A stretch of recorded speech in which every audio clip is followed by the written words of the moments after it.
I will say first, welcome back to Toronto. You used to spend quite a bit of time in Canada filming various segments through the years. Do you have any anecdotes from your time? Numerous times we filmed in Canada. The first time was not long after brain injury, so I was still wondering. I don't know why I'm laughing. It's not remotely funny.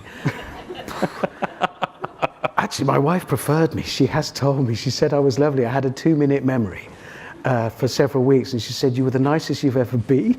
I don't know how to take that, but I wasn't long recovered, and we decided to make a film on the old Top Gear where we would race to the magnetic North Pole. Those two would go in a Toyota Hilux pickup, and I'd go on a dog sledge. Have you done any dog sledging? It doesn't work.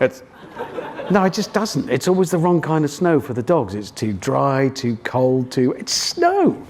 Anyway, in order to prepare for it, first we had to ask the doctors, can I go and spend best part of a month, please?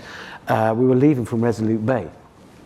Can I go and spend the best part of a month up there in the Arctic? And they said, we've never been asked by a recently recovered brain injury patient if they can do that. So yeah, probably be fine.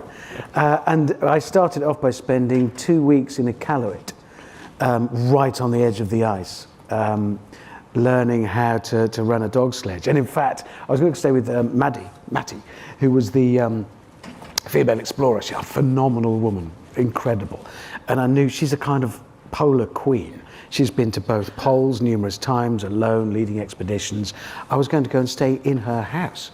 And I thought, it's going to be like some magnificent ice castle guarded by polar bears.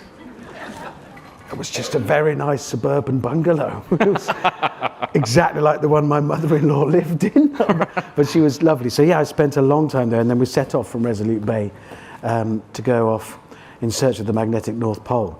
It's proper cold. And? I didn't get there. No, the other two did in their car. Actually, the race was over, they'd got there and done it. So we set up camp. It was 24-hour sunlight, so we were rolling the clock, so doing sort of 8 hours on, 6 hours off. We pitched the tent, and the plane was going in to collect them, and the first thing you have to do is build a runway. So run up and down on the ice and put black things along the side for where it can land.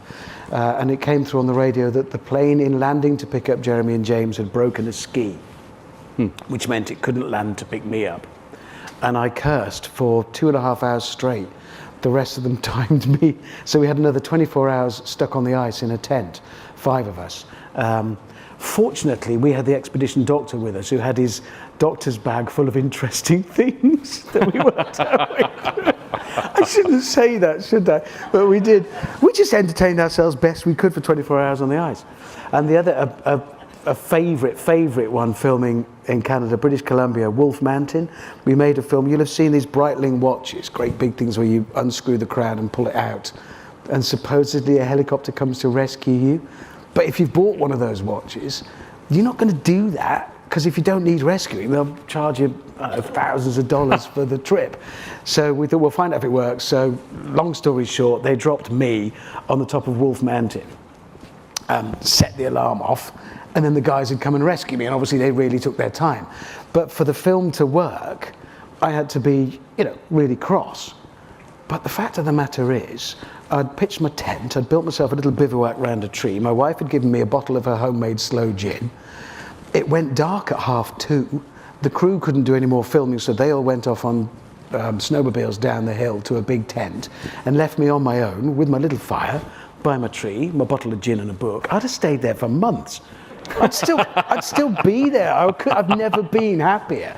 But on camera, I had to be really, really angry, which was a lie. I was having a lovely time. I was. I'd still, honestly, well, nobody to bother you. Crew all disappeared, 2:30. Bye. Leave me on my mountain. I was perfectly happy. Gin in hand. Brilliant. What a life. Yeah, wonderful.